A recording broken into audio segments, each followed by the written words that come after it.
And welcome back to Varsity Sports Now. Jay Elson and Jason and Darren talking North Dakota hoops some more here and focusing a little bit more on the Fargo area. And for that, we bring in Midco SN analyst Brian Shawn. And we want to go into Class A boys right now, Brian. And Red River and Shanley, kind of the teams that are clearly the favorites as of this point.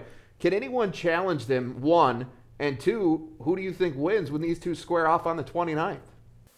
Well, I would have to say that I think Shanley, right now, I still think is overall maybe a little bit better. But boy, Red River sure is making a case the way they're playing defense. They're the top defensive team in the EDC, averaging, giving up only 55 points a game, and they're scoring 76.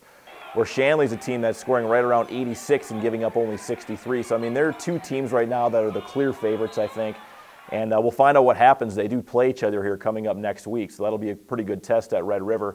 What's going to be interesting for the Riders is to see how they finish, because they play 7 of their last 9 games on the road, where they've been playing pretty much all home games here throughout December and January so far. So that's going to be an interesting sign. I would keep an eye on West Fargo and certainly Fargo Davies. I think Davies is kind of the dark horse with Tanner Kretschmann and certainly Olsen joining that tandem with Kozlowski. They got some guys that can put the ball in the basket too, and I think right around tournament time they could be a factor. Now in Class B, Brian, Fargo Oak Grove's come out with a great season, a very balanced team. What do the Grovers have to look forward here in the second half? Well, I think Oak Grove's depth is what's going to pay dividends for them down the road. I think they're a team that loves to get up and down the floor. They really like to push tempo. They have a lot of different guys that they'll put in and out. And Kyle Card's been living off that bench. When guys get tired in the second half, he can put in other guys and not really see much of a drop-off in play, where other teams in Class B and specifically Region 1 sometimes struggle a little bit with that in the third and fourth quarter. So I think Oak Grove, I think that's their biggest thing right now. They're 11-2. I think they're the clear-cut favorite in Region 1.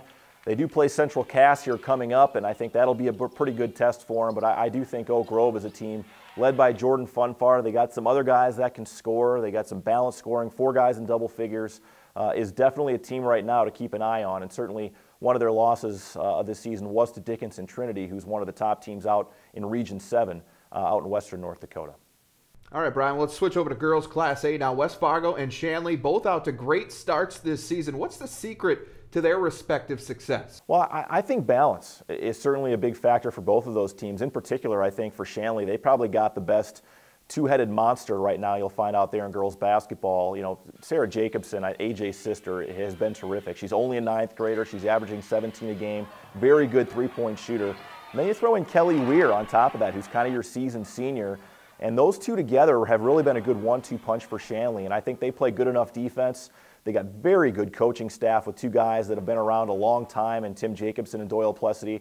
So I think, come tournament time, they're another team that I think keep an eye on from the East. I think they have a good chance of securing the top seed. They have not lost in conference play yet, but certainly keep an eye on West Fargo too. They got a lot of girls back from a team that went all the way to the state championship last year. They're, again, very well coached, very scrappy bunch. They like to pick up the pressure, full court sometimes. They got a very heady point guard. So, again, they're a team, I think, right now, those 2 teams are the best 2 teams. Keep an eye out for Fargo North. They've showed some flashes here the last couple of weeks that they might be a team that can make a late season run. Certainly, Kiera Larson is one of those athletes that you don't find around North Dakota too often. So we'll see how North does here in the second half of the season as well. He is Brian Shawn, Midco SN analyst up there in the Fargo area. Thanks, Brian. Well, there are several great matchups scheduled over the next 7 days, and Adair and I agree to disagree on at least one of them. We'll talk about that next.